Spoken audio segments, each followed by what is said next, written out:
Please মুক্তি দাও আল্লাহ। আল্লাহর কাছে একদম বলি যে আল্লাহ যদি কোনো দিন একটা পবিত্র কোনো কাজ করে থেকে আল্লাহর কাছে আমি একদম দোয়া চাই, 2 হাত তুলে মুক্তি দাও।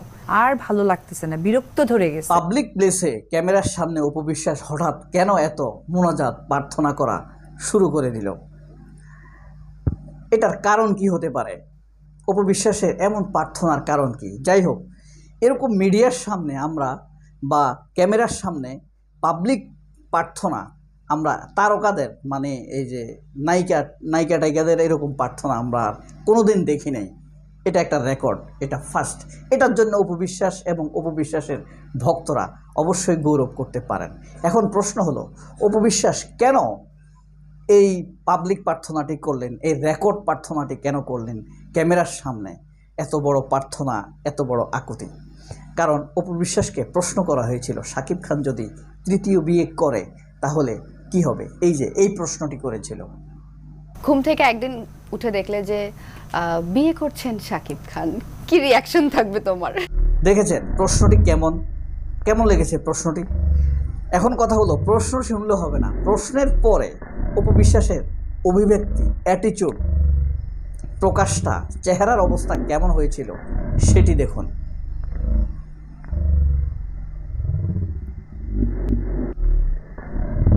প্রশ্নটি শুনে আসলে কি অপু বিশ্বাসের চেহারা অভিব্যক্তি সুন্দর হয়েছে, ভালো হয়েছে, উদার মনে হয়েছে, নাকি ঝিমিয়ে গিয়েছে, সিঙ্ক্রোনাইজ হয়ে গিয়েছে, কিসমিসের মতো বটে গিয়েছে, ঝুলে গিয়েছে চেহারাটা? আসলে আপনারা এটি কমেন্ট বক্সে কমেন্ট করে জানাবেন। এটা আপনারা কি বুঝতে পেরেছেন তার এক্সপ্রেশন দেখে এটি একটু লিখে জানাবেন। ব্যাপার হলো এই যে অপু বিশ্বাস, এটা কিন্তু একটা হলো যে উনি যে প্রার্থনাটা করেছেন, যখন বিয়ে করার জন্য প্রশ্ন করেছে, শেষ পর্যায়ে এসে বিরক্ত হয়ে তিনি প্রার্থনা করেছেন। এই সাথে আরও কিছু কথা বলেছেন, সেগুলোও আমরা শুনব। অপু বিশ্বাস কী কী কথা বলেছেন, এটি একটি সাক্ষাৎকারে, ঈদের সাক্ষাৎকারে, সমকাল পত্রিকার সাক্ষাৎকারে তিনি সেখান থেকে নিয়েছি ব্যাপারটা। যাই হোক, অপু বিশ্বাস এই যে কিছুদিন আগে প্রথম আলোতে নিউজ হয়েছে শাকিব খান তৃতীয় বিয়ে করতে যাচ্ছেন। অপু বিশ্বাসের শাকিব খানের ঘরে প্রবেশের নিষেধাজ্ঞা দেয়া হয়েছে, সেখানে শবনম বুবলির নামও ছিল। তবে তার আগেই অপু বিশ্বাসের প্রস্তুতি, শাকিব খানের বিয়ে নিয়ে অপু বিশ্বাসের প্রস্তুতিটা কি? সাংবাদিককে তিনি শিখিয়ে দিয়েছেন, পড়িয়ে দিয়েছেন, বলে দিয়েছেন তাকে যেন এই ব্যাপারে প্রশ্ন করা হয়। কারণ আমার ধারণা তিনি জানতেন এমন একটি নিউজ হয়তো আসতে যাচ্ছে। কারণ কিছুদিন যাবৎ, মাস 6 যাবৎ অপু বিশ্বাস শাকিব খানের পরিবারকে তার পরিবার, আমার পরিবার বলে দাবি করে আসছিল, আমরা যা দেখছি নির্লজ্জভাবে। অথচ she is clearly divorced, declared by Shakib Khan. তো সেই নির্লজ্জভাবে তারপরও দাবি করে যাচ্ছেন। আবার মাঝে মাঝে ব্যাখ্যা দেন, আমার পরিবার মানে আমার সন্তানের পরিবার, অর্থাৎ আমার সন্তানের পরিবার মানে জয়ের পরিবার তো শাকিব খান তার বাবা, সেই হিসাবে তার পরিবার। এইভাবে তিনি মাঝে মাঝে ব্যাখ্যা দেন। আর ওখানে তিনি কারোর জন্য মিষ্টি নিলে বা খাসির ডালা খাওয়ায়, এটা আবার মানুষকে কিন্তু বলেন, শাকিব খানের ফ্যামিলিকে তিনি এটা খাইয়েছেন, এটা করিয়েছেন। যাই হোক, বিষয় হলো তিনি আগেই প্রস্তুতি নিয়েছেন এমন একটি নিউজের।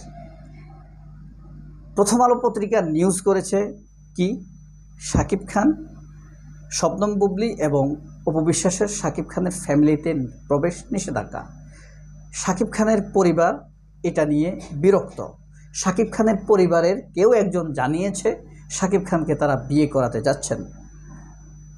এরপরের নিউজে তারা বলেছে শবনম বুবলির বিরুদ্ধে তারা মামলা করবে, শবনম বুবলি যদি মিথ্যাচার করে।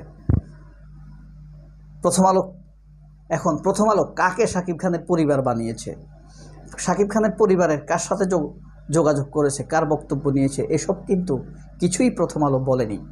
ফেক একটি নিউজ তারা করেছে। এই বিষয়ে শবনম বুবলি অবশ্যই প্রথম আলোকে আবারও চ্যালেঞ্জ করতে পারে। নাকফুল সংক্রান্ত নিউজ কিন্তু মিথ্যা প্রমাণিত হয়েছে, যারা জানেন তারা জানেন। শাকিব খান বলেছেন প্রথম আলোকে তারা এমন কথা বলেননি, তিনি এমন কথা বলেননি, স্পষ্ট করে বলে দিয়েছেন।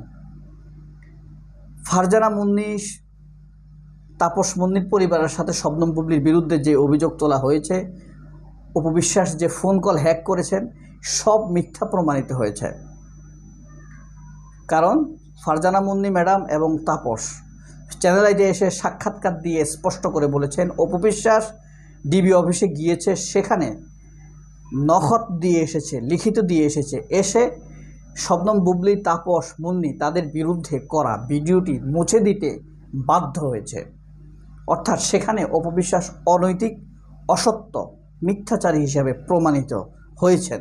তিনি তার ভিডিও সরিয়ে নিয়েছেন। যাই হোক, অন্য কথায় আসি, অপু বিশ্বাসের বক্তব্যটি আমরা শুনি, তার বিরক্তি, তৃতীয় বিয়ের কথা শুনে তিনি আর কি বলেছেন, আসুন আমরা শুনি। রিঅ্যাকশনটা একটু দেখতে চাই। করবে, সমস্যা কি? প্রত্যেকটা মানুষের স্বাধীনতা আছে, ব্যক্তি স্বাধীনতা আছে। দেখো, উনি করবেন তো এটা ওনার স্বাধীনতার জায়গা থেকে করবেন, তো সেটা মানুষের ভালো লাগা, ভালো থাকাটা হচ্ছে ইম্পর্টেন্ট। আর প্রত্যেকটা মানুষের স্বাধীনতা আছে, ব্যক্তি স্বাধীনতা আছে। দেখো, উনি করবেন তো এটা ওনার স্বাধীনতার জায়গা থেকে করবেন, তো সেটা মানুষের ভালো লাগা, ভালো থাকাটা হচ্ছে ইম্পর্টেন্ট। আর যদি হয় সেটা আমার ভালো। প্রথমত তিনি বলেছেন যে শাকিব খান যদি বিয়ে করবে, এটা তার স্বাধীনতা। তাছাড়া যদি ভালো লাগার মানুষ হয় তাহলে তো আর কথাই নেই। অর্থাৎ শাকিব খান তার ভালো লাগার মানুষ, তিনি যদি তার সুখের জন্য আবার বিয়ে করেন তাহলে এতে অপু বিশ্বাসের কোনো আপত্তি নেই।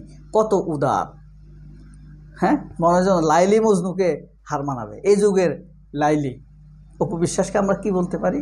এই যুগের লাইলি বলতে পারি। হ্যাঁ, জুলিয়েট বলা যায়। জুলিয়েট কি এত ত্যাগ স্বীকার করবে?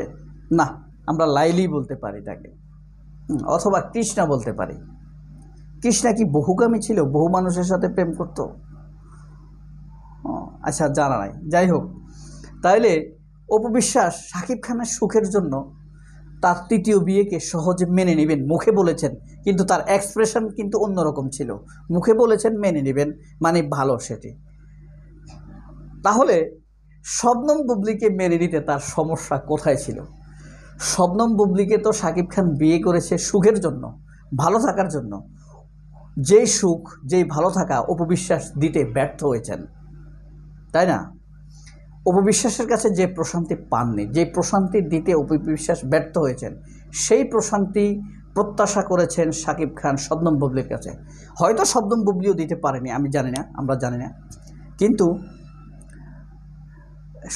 অন্য মেয়ে মানে মেনে নিবে, শবনম বুবলিকে মেনে নেয়নি, আমরা যেটা দেখেছি। অর্থাৎ তার স্বপ্ন, অপু বিশ্বাসের এই কথাটি মনের কথা নয়, এই সম্ভাবনা 90% সত্য।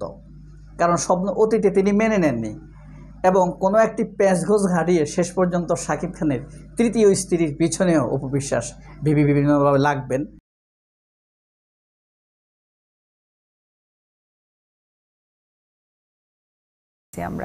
আমরা যে একটা ইন্ডাস্ট্রির মানুষ, এটা বের হয়ে গেছে 2016 সালে। কেন বিরক্ত, অধৈর্য, অতিষ্ঠ হয়ে গেছে নাটক। এই যে মানুষের জায়গা থেকে বললাম যে এই যে নাটক, এই যে ফোকাস খেলা, এই যে তোমার সত্য খেলা, মিথ্যা খেলা, দেখা খেলা, তারপরে হচ্ছে কি প্রেজেন্ট খেলা, অতিষ্ঠ। মানে এটা কোন ভাষায় বললে সেটা দর্শক থেকে শুরু করে হেটার্সরা অব্দি বিশ্বাস করবে, মানে পুরো অতিষ্ঠ হয়ে গেছে। প্লিজ মুক্তি দাও আল্লাহ। আল্লাহর কাছে একদম বলি যে আল্লাহ, যদি কোনো দিন একটা পবিত্র কোনো কাজ করে থেকে আল্লাহর কাছে আমি একদম দোয়া চাই, 2 হাত তুলে মুক্তি দাও। আর ভালো লাগতেছে না, বিরক্ত ধরে গেছে। আমার লাস্ট কোয়েশ্চেন, তারপরে আমি বিদায় নিয়ে নিচ্ছি দর্শকদের কাছ থেকে। ঘুম থেকে একদিন উঠে দেখলে যে বিয়ে করছেন শাকিব খান, কি রিঅ্যাকশন থাকবে তোমার? রিঅ্যাকশনটা একটু দেখতে চাই। করবে, সমস্যা কি? প্রত্যেকটা মানুষের স্বাধীনতা আছে, ব্যক্তি স্বাধীনতা আছে। দেখো, উনি করবেন তো এটা ওনার স্বাধীনতার জায়গা থেকে করবেন, তো সেটা মানুষের ভালো লাগা, ভালো থাকাটা হচ্ছে ইম্পর্টেন্ট। আর প্রত্যেকটা মানুষের স্বাধীনতা আছে, ব্যক্তি স্বাধীনতা আছে। দেখো, উনি করবেন তো এটা ওনার স্বাধীনতার জায়গা থেকে করবেন, তো সেটা মানুষের ভালো লাগা, ভালো থাকাটা হচ্ছে ইম্পর্টেন্ট। আর যদি হয় সেটা আমার ভালো লাগার মানুষ। অপুদি সত্যি আসলে সাংবাদিক দিয়ে প্রশ্ন করাবেন, ফেসবুকে তার পরিচালিত মানে ফেসগুলো থেকে কুৎসা রটনা করাবেন, সেখানে অশান্তির সৃষ্টি করার চেষ্টা করবেন, শাকিব খানের চিন্তা, মন মগজকে অস্থির করার চেষ্টা করবেন।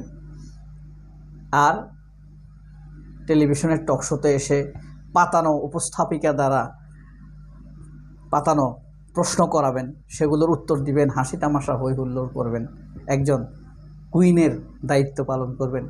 বাংলাদেশের কুইনের অবস্থা। সবাই অনেক ভালো থাকবেন। আল্লাহ হাফেজ। আসসালামু আলাইকুম। সেই জন্য কিন্তু সাকিব অপু জুটিকে আর কেউ কখনো দেখতে পাবে না।